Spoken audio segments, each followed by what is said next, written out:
前段时间，一加公司已经推出了一加7后续版本一加7T 系列。我们看到它在后置相机带来了一些变化，其与上代产品对比，可以说区别不是太大。而现在有更多传闻泄露流出，被指向了一加8系列。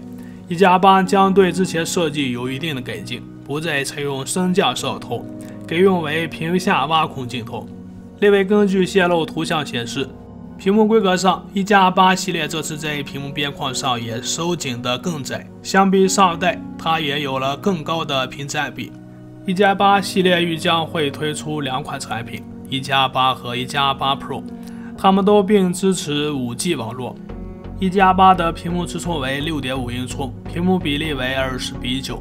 一加8 Pro 相比一加8，它的屏幕更大一些，配备了一块尺寸为 6.65 英寸的屏幕，比一加8的屏幕大 0.15 英寸。当然，在机身正面，一加8 Pro 同样采用为屏下挖孔摄像头，但在后置镜头中又多加入了一颗 ToF 镜头。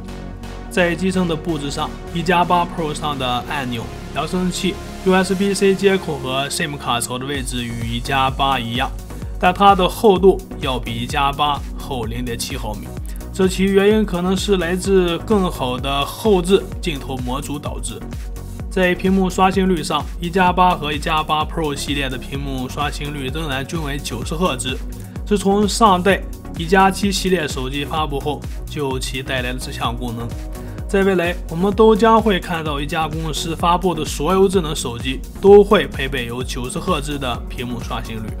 5G 上，一加8系列都会支持。我们猜想，明年一加8系列发布时，仍然会采用高通的最好芯片骁龙865，并且它们也是驱使一加8和8 Pro 支持 5G 网络的原因。现在高通已经宣布，升级版的骁龙 X55基带将会在2020年上用。这个升级版基带会比之前强不少，完美支持 2G、3G、4G、5G。另外，在 5G 中，它还支持 SA 独立组网和 NSA 非独立组网模式。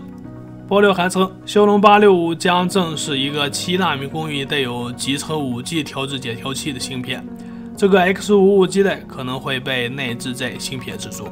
无线充电方面，今年可以说出现的希望很大。在之前已经了解到，其一家公司曾表示，它不会为一家手机带来无线充电功能，原因是市面上无线充电速度太慢，基本上就是一个很鸡肋的功能，很少人去用它。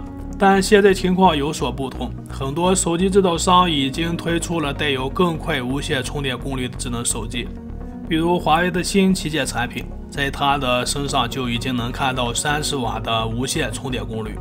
那么今年一加公司会不会带来无线充电？我认为这可能性很大。发布时间，一加8系列的发布预估会在明年的5月份左右，这是介于参考去年一加7的发布时间。另外，一加8发布届时仍然还会推出定制版一加8迈凯龙，它采用有迈凯龙汽车的材料，最主要是有提供更大存储规格的12+1TB 的容量。好了，今天的内容就这么多，欢迎关注、点赞和留言互动，下期内容我们再见。